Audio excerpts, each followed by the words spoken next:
Hi. Well, I've been reading recently the biblical commentary of Rabbi Avraham Saba, not very well known, very interesting, and I'm hoping to share with you some insights of his into the weekly portion. Avraham Saba was born in 1440 in Spain, what is now Spain, and he suffered through first the expulsion of Jews from Spain in 1492.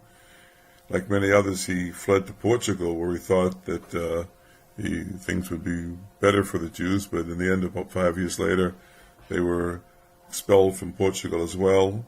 He wound up going to North Africa and finally got on a ship to Italy, where he took ill, and he died shortly after landing in Italy.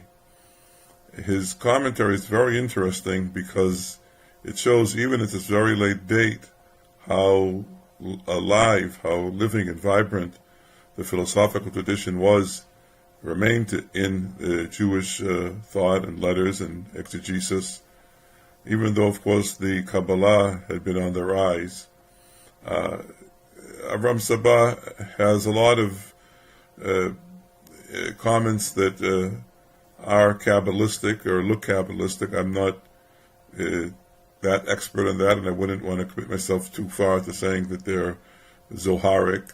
In the first portion in Bamidbar, the Book of Numbers, he brings something from midrash Elam, which became part of the Zohar, which is actually a very philosophical type midrash.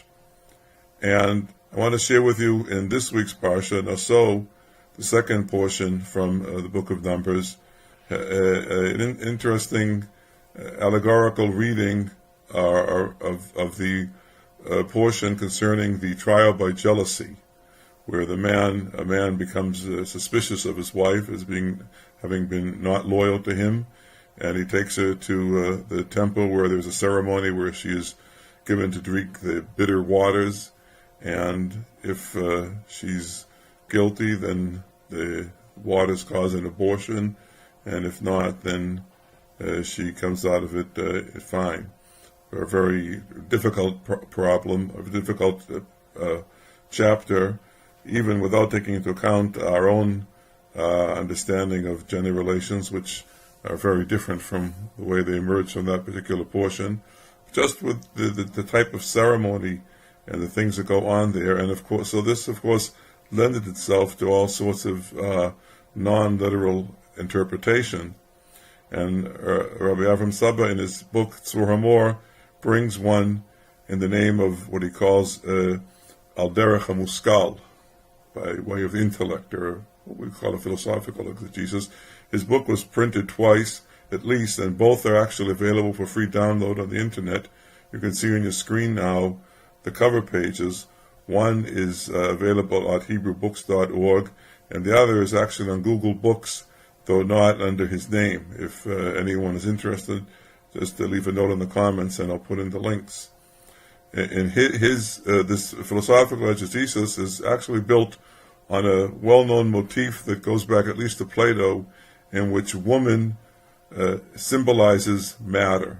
The world is divided into form and matter, and again, in this gendered view, of course, the superior partner is form, and woman stands for matter. And this is the way many people looked at the biblical story of Adam and Eve.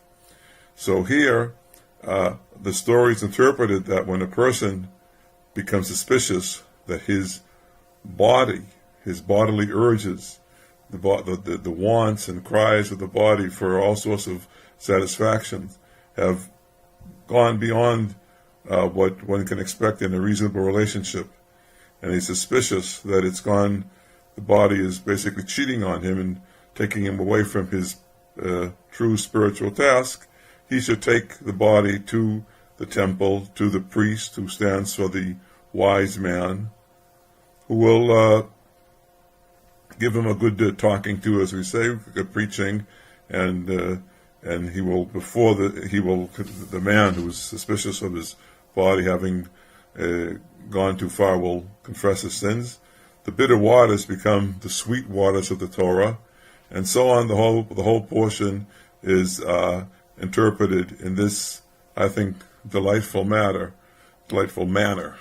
So, anyway, if you like this, and if you want to hear more from Avraham Saba, then don't forget to hit the like button. And thank you very much, and have a good Shabbos.